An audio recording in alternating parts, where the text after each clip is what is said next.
Hi there, it's Mark, and today in sunny Lightroom, despite what this picture looks like, we are going to be doing some basic editing because we haven't for a while. I haven't got any new features to show off. I just thought let's recap and remind ourselves of the range and power that Lightroom has using just the basic panel more or less and some masking. And we'll take this mediocre picture. Why did I take a mediocre picture? Well, I took a mediocre picture, as I sometimes do, in order to use them for editing. Because if you take a really good picture, then there's not much to do. So here's something that needs fixing, so I fixed it.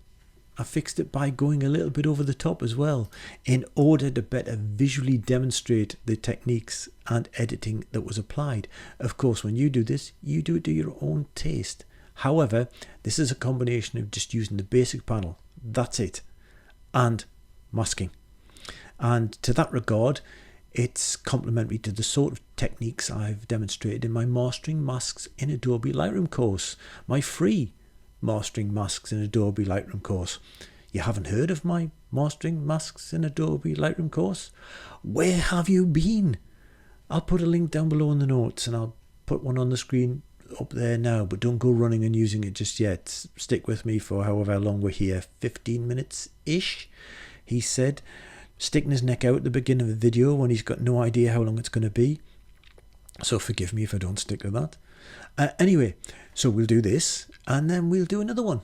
We'll take this mediocre picture of the Lake District and we'll do black and white rendition. We'll kick off by using a profile, then we'll be into the basics panel, and then we'll be using masks again. And if that's something you're interested in, link down below to download these two pictures. Go and fill your coffee cup, treat yourself to a biscuit, a hobnob or a jammy dodger are the preferred ones I think for today, given that it's a bit cloudy on these pictures. And I'll play the credits. I'm definitely going to have a double espresso waiting for me, and we'll get cracking. See you very shortly.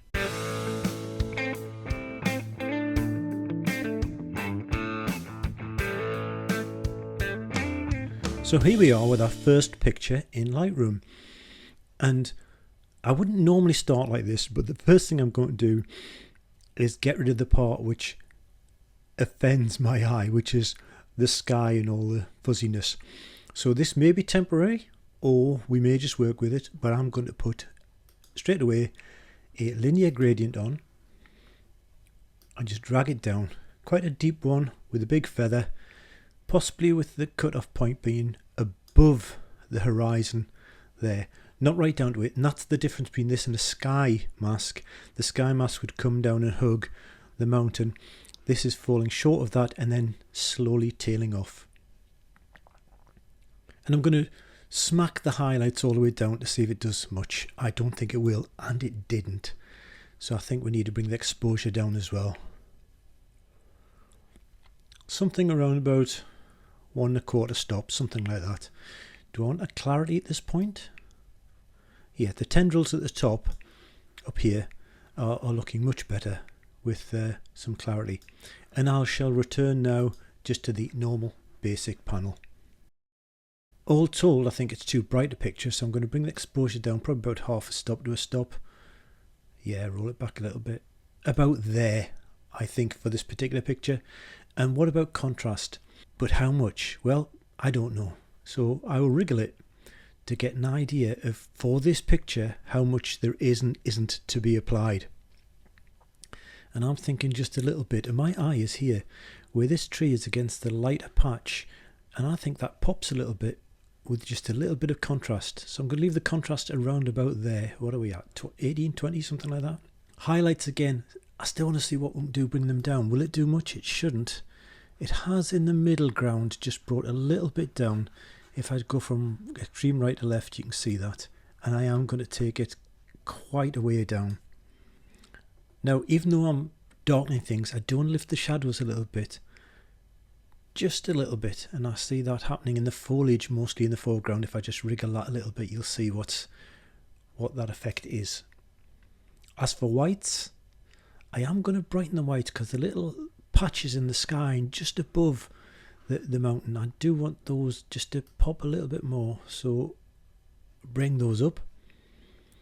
But the darker little areas in amongst the forest, I'm going to bring those down by taking the blacks down, because they really are the bottom end of my tonal spectrum. Something around there, I think. And overall, I'm going to use clarity to add my fine contrast, because clarity is more of an edge contrast. So by bringing that up, you can immediately see the effect that's having on that tree that's prominent in the middle and throughout the foliage as well. So I'm going to leave that somewhere around there. I think I'm quite happy with. Do I want to do anything with vibrance? Oh, possibly just a little bit there. I liked how it popped the green. Saturation?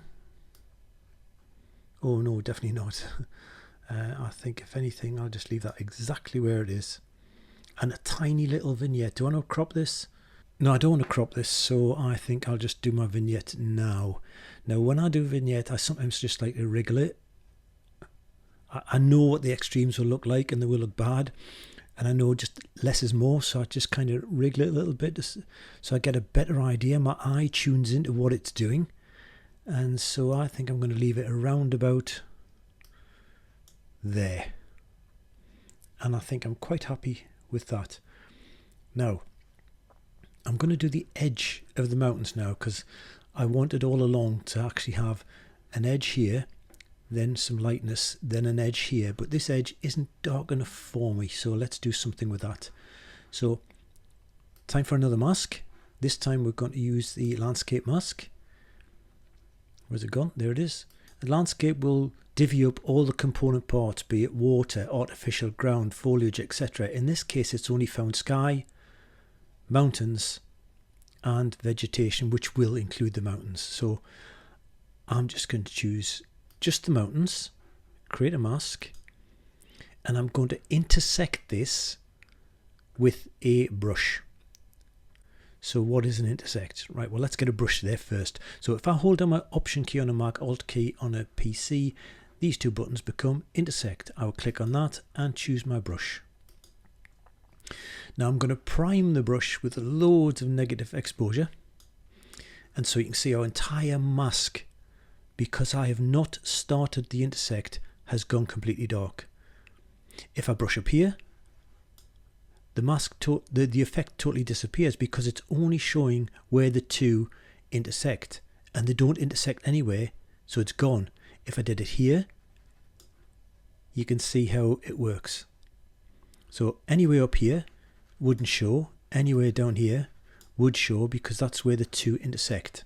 So let me just get rid of all that nonsense and choose my intersect again with a brush. Oh, let's restore this exposure. I'm not interested in what amount I want yet. What is important is my brush. So if you look at my brush size over here, it's the feather size I'm interested in. I'm going to paint such that the solid line remains just above the mountain and the feather goes in. And if I do that, I don't have to be so precious as to get accurately. You can see what's happening. I'm getting quite a defined mask on the actual edge, and then I'm getting it feathered into the top of the actual mountain. So keeping the main brush out and just using the feather to come in, like so. That's my mask. And now I'll take the exposure down just a little bit, and I'm just putting a darker line on the top of the mountain there. Okay, let's get back to the sky. Our first linear gradient, show the overlay, was there, and we had a little bit exposure drop from top to bottom and then spread it out. I want to darken the top half, so I want another linear gradient. So I'm going to choose linear gradient again, and I'm just going to drag it from there to about there, and I'm going to, on this one, just take the exposure down just a little bit more again, just to make the top clouds look more thick, and we'll use contrast again just to get those tendrils coming out in the clouds. there. And switch our masks off for now. What else do I want to do? Well, firstly, I think the overall picture is a little bit too bright, so I'm going to take exposure down again. And I want that glow in that valley beyond, or whatever it is. So let's put a radial gradient on here. Something about that size, just below the horizon, but I don't want it on any of the mountains of vegetation. So what would I subtract? What is the best option? Well, from what we've looked at so far, choose landscape and subtract both the mountains and the vegetation and create the mask. And that leaves us now with a very defined line on the horizon and that nice feathered radial gradient. So what are we going to do with that? Well, firstly, I want to brighten it because I want that glow to be there. Just lifting that up a tiny bit and possibly put a bit of colour in, a bit of yellow in there, as if there is a sun back there somewhere. And I think somewhere around the 20s it looks alright. And that is our edit. Moving on to our next one. So first things first, I'm going to choose a black and white profile. So I think too much contrast difference in that one, too bright on that one. I actually think that is okay because, albeit there's still a lot of contrast, the foliage as opposed to the trees, I'm making that differentiation, isn't as bright as it was on the previous one, but the overall effect, I'm going to run back down a little bit, probably around about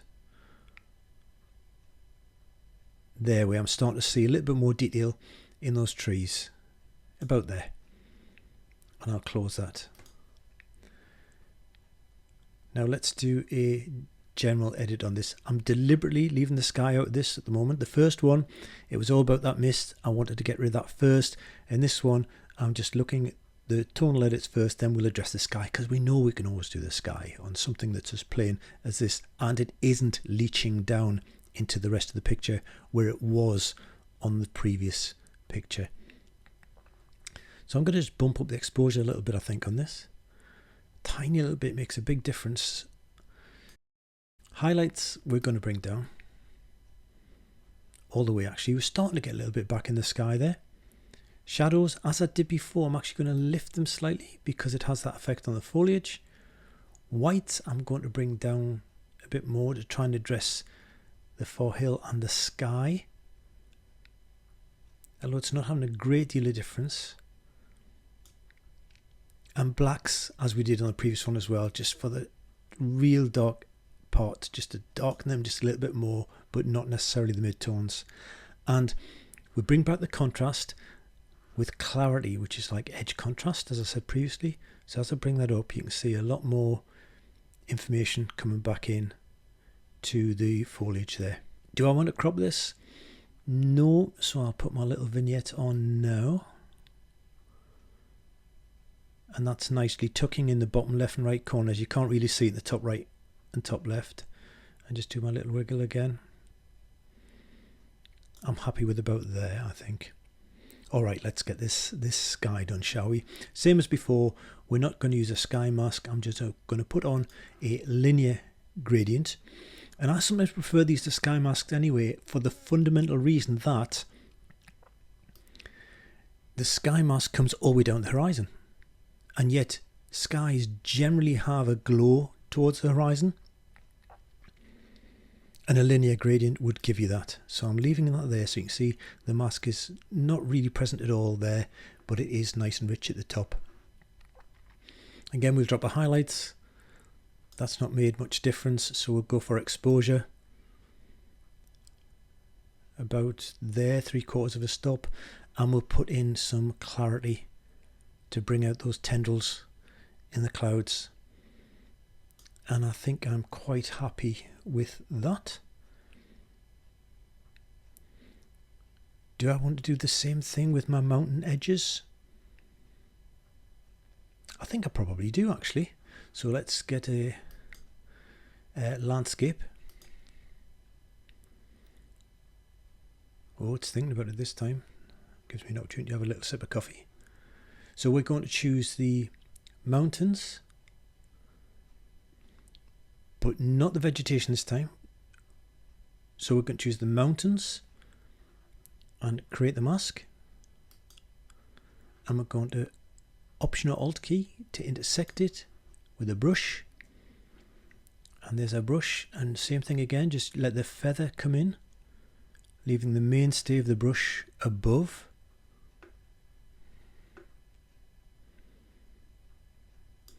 And then what we'll do is we'll drop, let's try just the blacks.